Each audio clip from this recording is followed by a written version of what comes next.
Eagles with the 12th overall pick being projected to take a wide receiver, Jalen Waddle, out of Alabama. Stephen A., with Sirianni saying he won't name Hurts the starter, do you think Jalen Hurts is being disrespected?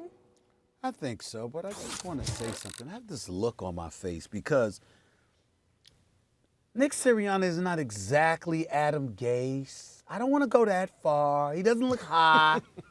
Okay, doesn't look high. But his press conferences are very weird. There's something very non-football, and it's just a little bit different, bordering on bizarre. Now, it might be entertaining now. Bizarre. And it is, the man just brought up Jeopardy and rock, paper, scissors when being asked questions about his football team.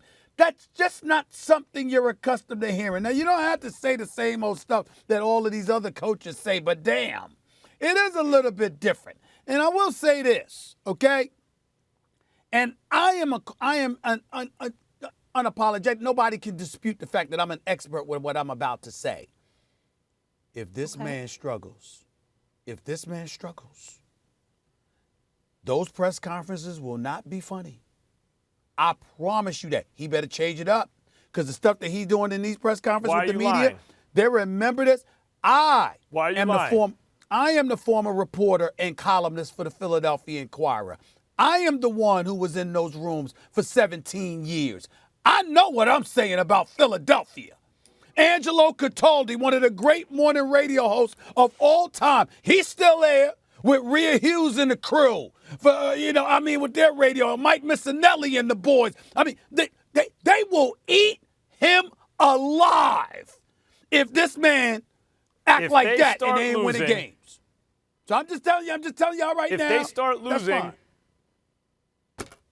If they start losing, those press conferences are going to be hilarious. As you would say, why are you lying to the American people? And the number one guy who's going to make them hilarious is you. I'm going to get to watch you imitate Coach like every day if they start losing. They're going to be hilarious, those press conferences. What are you talking about? They're not going to be funny. They won't be funny for him. They'll be funny for the rest of us. Rock, paper, scissors. How about watching tape? Tape don't lie. You want to know how competitive someone is?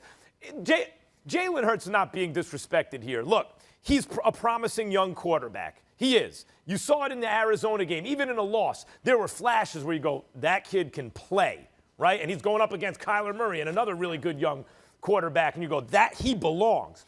But there was enough inconsistency to still have questions, right? I wouldn't say there's a slam dunk, he's for sure going to be a great quarterback in the NFL, but I wouldn't rule it out either that he's going to be a very good quarterback.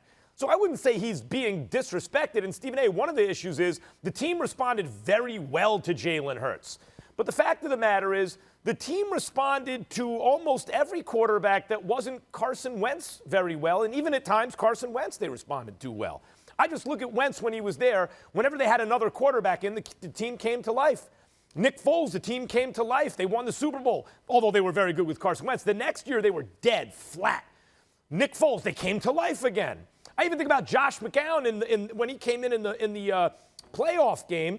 They didn't lose to Seattle any worse than they lost in the regular season with Wentz under center. McCown was on one good leg, and he was 40 years old. So, I think it is question. The team responded well to Hurts, but how much of that is just he wasn't Carson Wentz? So there's reasons to have hope, and there's also reasons to maybe want to hedge your bets. I would not say putting him in a competition is disrespectful to Jalen Hurts. I would say to you it's disrespectful when the backup is Joe Flacco. I say that. Excuse me, I'm in a competition with Joe Flacco.